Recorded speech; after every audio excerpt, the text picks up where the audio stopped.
अखाड़ा में आज सबसे पहले बात खालिस्तान के खात्मे का काउंटडाउन क्या शुरू हो चुका है। बहुत बड़ी बात है, इस पर पूरी तरह फोकस बनाए रखेंगे। खालिस्तानी आतंकी का समर्थन कर कनाडा के प्रधानमंत्री जस्टिन ट्रूडो पूरी तरह फंस गए हैं। दुनिया भर में भारत के एक्शन का समर्थन हो रहा है तो कनाडा बिल्कुल अलग थलग पड़ता जा रहा है। उधर कनाडा में खालिस्तानियों का प्रोपेगेंडा भी एक करके फ्लॉप हो रहा है।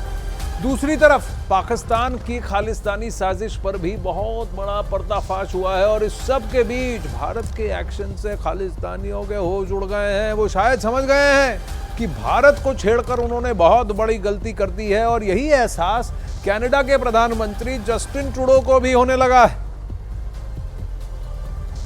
अब कनाडा के वैंकूवर में भारतीय कॉन्सुलेट के बाहर खालिस्तानियों का प्रदर्शन पूरी तरह से फ्लॉप हो गया। खालिस्तानियों ने लोगों को प्रदर्शन में पहुंचने के लिए भारी भरकम पैसा भी दिया, बहुत सारा माहौल बनाने की कोशिश की, पर इसके बाद भी 50 से ज्यादा लोग प्रदर्शन में शामिल नहीं हुए। लोगों के प्रदर्शन से दूरी बनाने से साफ है कि कनाडा में खालिस्तानियों की ताकत कम होती जा रही है और साथ ही उनका ये एजेंडा पूरी तरह से पस्त दिख रहा है। गिने चुने लोग वहां पहुंचे, बाकियों ने पूरी तरह से रिजेक्ट कर दिया इस एजेंडा को। करीब 8 लाख सिख कनाडा में बसे हैं, सिर्फ 75 पहुंचे हैं।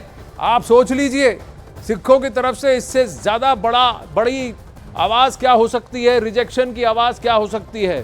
साथ ही भारतीय मूल के जितने वहां पर कनाडा के लोग हैं कोई भी वहां नहीं पहुंचा, यहां तक कि पाकिस्तानी भी नहीं पहुंचे।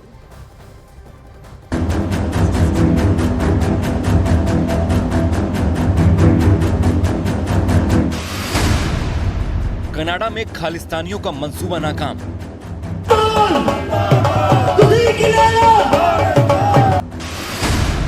भारत के खिलाफ प्लान फ्लॉप।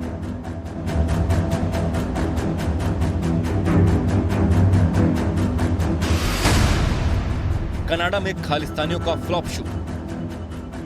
ये कनाडा के वैंकूवर की तस्वीरें हैं, जहां भारत के खिलाफ प्लान को अंजाम देने के लिए खालिस्तानी समर्थकों ने एड़ी चोटी एक कर दी थी। सोशल मीडिया से लेकर शहर के चौक चौराहों पर समर्थन जुटाने के लिए पानी की तरह पैसे बहाए गए। लेकिन वैंकूवर में भारत के खिलाफ खालिस्तानियों का प्लान कैसे फ्लॉप हुआ, अब जरा वो भी देखिए। खालिस्तानियों ने कनाडा के वैंकूवर में भारतीय कॉन्सुलेट के बाहर भारत के खिलाफ बड़ा प्रोटेस्ट बुलाया था, लेकिन इस प्रोटेस्ट में कितने खालिस्तानी समर्थक पहुंचे वो भी देख लीजिए। सारे तामझाम के बावजूद इंडियन कॉन्सुलेट की बिल्डिंग के सामने खालिस्तानी समर्थक प्रदर्शन के लिए मुश्किल से 30 समर्थक भी जुटा नहीं पाए और प्रोटेस्ट का ये प्लान पूरी तरीके से फेल हो गया। इस प्रोटेस्ट के लिए खालिस्तानियों ने बड़ी तैयारी की थी। वैंकूवर में भारतीय कॉन्सुलेट के बाहर इस प्रोटेस्ट को लेकर कड़ी सुरक्षा लगाई गई थी,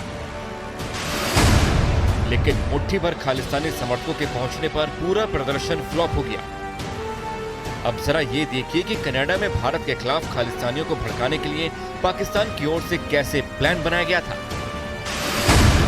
भारत के खिलाफ खालिस्तानियों को भड़काने के लिए पाकिस्तान से 30 से ज्यादा सोशल मीडिया के प्लेटफॉर्म का इस्तेमाल हो रहा है।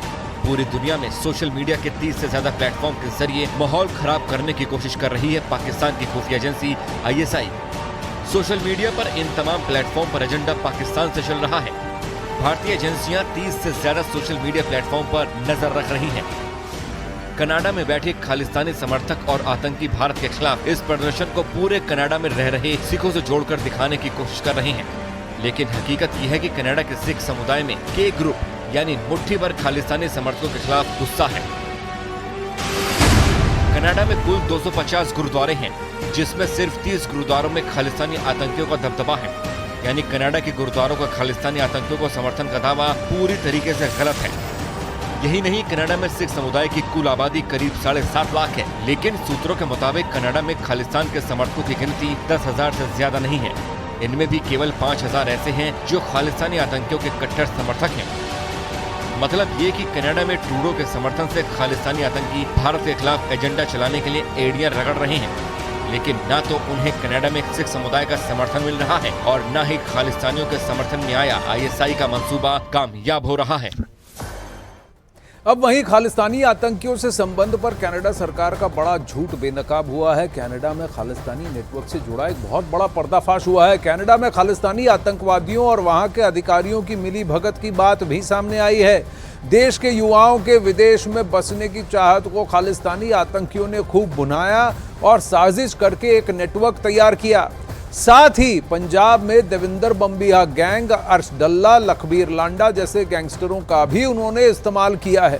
अब इस दावे के मुताबिक खालिस्तानी आतंकियों की कनाडा के अधिकारियों से सांठ-गांठ है और इसकी मदद से उन्होंने कुछ लोगों को सिलेक्टिव वीजा दिलवाया। यही नहीं, खालिस्तानी समर्थकों को राजनीतिक शरण भी दिलाया, जिसके पीछे एक राजनीतिक पार्टी का भी नाम अब सामने आ रहा है, जिस पर सिफारिशी पत्र के बदले 1 से 2 लाख रुपए लेने का आरोप भी है। बड़ी खबर आ रही है।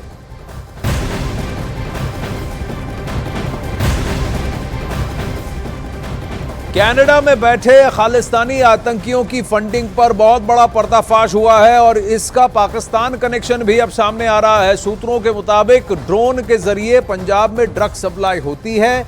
इससे होने वाली कमाई का हिस्सा कनाडा में बैठे आतंकियों तक भी जाता है। इसी पैसे के दम पर खालिस्तानी आतंकी कनाडा में भी नशे का कारोबार बढ़ा रहे हैं। तमाम सबूत होने के बावजूद कनाडा सरकार चुप्पी साधे हुए है। अब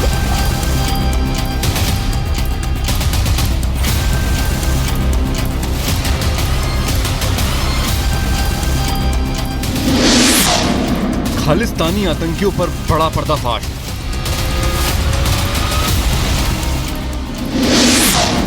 ड्रग्स के कारोबार से खालिस्तानियों को फंडिंग।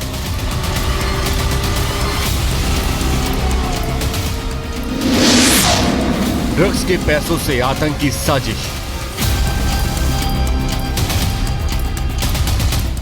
खालिस्तानी आतंकियों के खिलाफ पंजाब से कनाडा तक जारी जांच में हर रोज नया पर्दाफाश हो रहा है। जांच के दौरान एक और नया और अब तक का सबसे बड़ा पर्दाफाश हुआ है। अब खालिस्तानी आतंकियों का ड्रग्स एंगल सामने आया है। विदेश में बैठे खालिस्तानी आतंकी और पाकिस्तानी खुफिया एजेंसी ISI के इशारे पर भारत में ड्रग्स का अरबों का कारोबार चला रहे हैं। इसके बाद जहर बेचकर कमाए इन पैसों को हवाला के जरिए विदेशों में भेजा जाता है, जहां से पंजाब और भारत के कोने कोने में माहौल खराब करने के लिए टेरर फंडिंग की जाती है। ISI लगातार कश्मीरी और खालिस्तानी आतंकियों को एकजुट करके पंजाब और देश के अन्य हिस्सों में माहौल खराब करने की कोशिश कर रहा है। पंजाब में ड्रोन के जरिए पाकिस्तान से बड़े पैमाने पर ड्रग्स पहुंचाए जाते हैं, जिसके बाद गैंगस्टर आतंकी गठजोड़ इसमें अहम भूमिका निभाता है।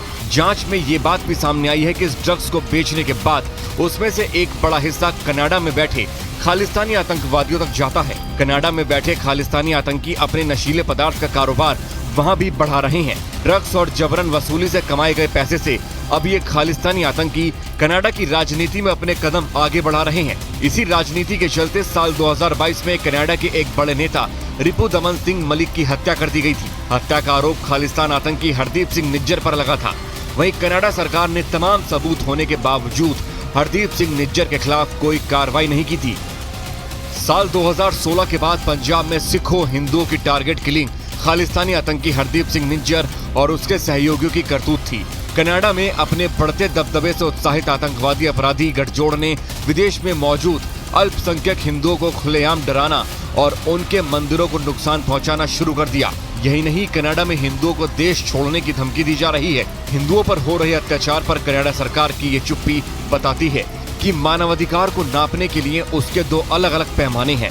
जहां पंजाब में छोटे छोटे मुद्दों पर भी कनाडा सरकार मजबूती के साथ आवाज उठाता है, तो वहीं कनाडा में चल रहे आतंकवादी अपराधी गठजोड़ पर उसकी चुप्पी बहुत सारे सवाल खड़े करती है।